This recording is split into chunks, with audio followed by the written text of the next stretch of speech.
mga kauni, for today's vlog nga guys, ang ituturo ko naman sa inyo is paano magkaroon ng Play Store yung cellphone natin na format.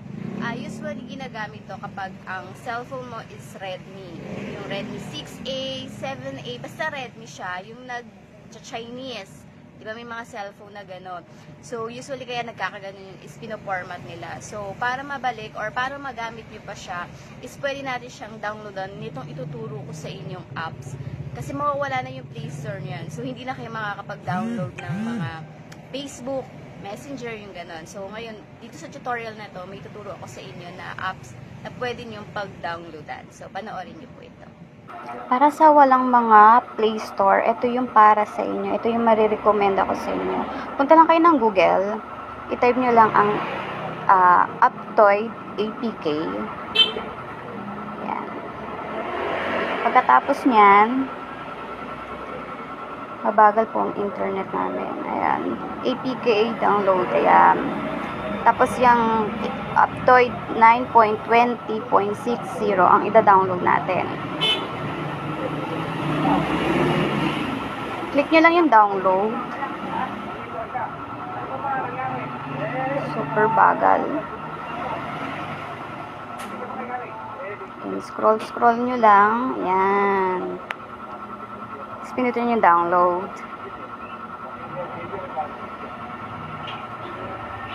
Napakatagal. LDT, kamusta ka na? Ayan.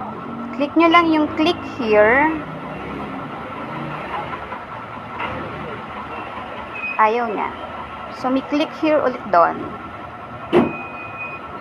Okay, download na. Ayan, nagda-download na siya. Open nyo lang.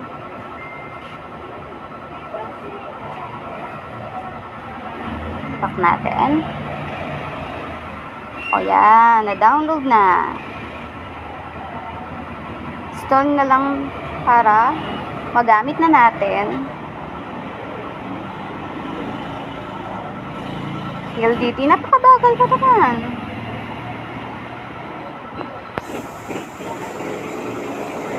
Open. Open. Ayan.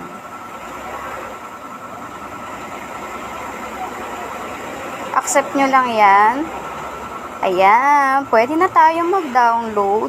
Hindi mo na kailangan mag-login sa Gmail mo kasi automatically pwede mo na itong magamit kahit wala kang Gmail. Ayan. Free yan. Kaya pwede na kayo mag-download. Try natin mag-download ng Facebook. Ayan. Hanapin nyo lang. Nasaan ba ang Facebook? Ayan. More. Ayun ang Facebook. Click lang natin yan. Ayan. Medyo loading. Install na natin. Allow. Allowed natin. Ayan. Nagda-download na. Download lang natin. Hintayin lang natin. O, diba? Masyado may ngayon nasa karsada po kami. Yung store namin ay nasa tabi ng karsada. Ayan.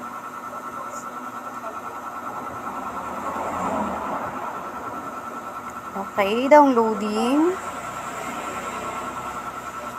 Then, open na natin.